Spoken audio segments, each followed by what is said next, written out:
Və keçək bizim digər otağımız uşaqlar üçün Uşaq olan otağı, otaq. bəli. O uşaq otağında belə deyək də yerləşim bir masa mütləq şəkildə elə divara baxmalı deyil. Bəlkə də ən çox dəyişən Çalışan vaxt, yaradan vaxt, düşünən vaxt divarla üzləşməli deyil. Deyil. Bəs nəyə baxmalı, hara baxmalıdır? Uşağın əgər söhbət bina evlərindən, otaqlarından gedirsə, o zaman çölə baxsa daha yaxşı olar. Pəncərənin maksimum dərəcədə pərdə ilə qapadırıq və o zonanı eləyirik bomboş. Bu uşaq çölə baxsa, yazsa nə olar ki? Olmaz. Olar da. Diqqəti qaçmır? Yox, qaçmır. Əksinə.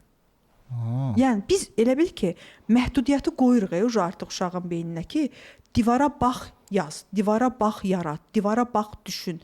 Bu sonsuz bir beyindir də uşaqlarda düşünmək qabiliyyəti. Biz onu məhdudlaşdırırıq.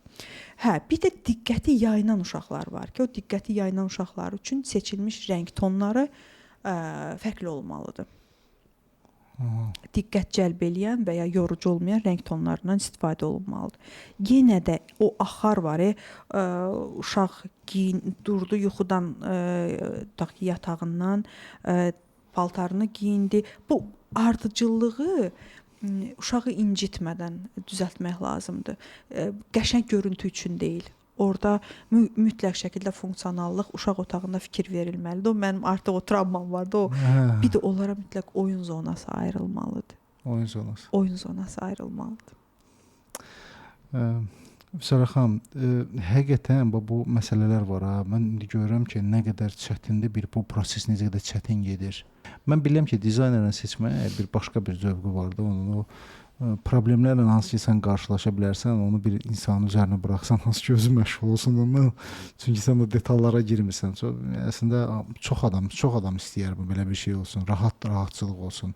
Bir zövq alsın da təmirdən. Həmişə eləyəsi deyil ki, ona görə əziyyət çəkəsi deyil ki. Əslində dizaynerə yük kimi deyil də, yük kimi baxmaq lazım deyil. Dizaynerə yük götürən kimi baxılmalıdır. Yaxşı mənada. Yəni vaxt məsələsi də. Həm o baxımından, həm də o sizin yerinizə düşünə bilir, sizi hiss edə bilir və sizin istəyiniz verə bilir. Yəni biz belə baxanda ildə həyatımız boyu bir dəfə, iki dəfə təmir eləyək. Durub dizayner deyirik ki, biz belə qoyaq.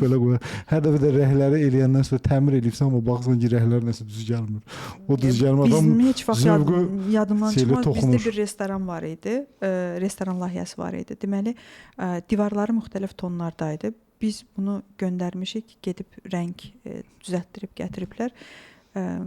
O əslində özü də bilmədən səsli düşündü. Dedi ki, bu rənglər aləmi qatıb bir-birinə, nə alınacaq bu divarda?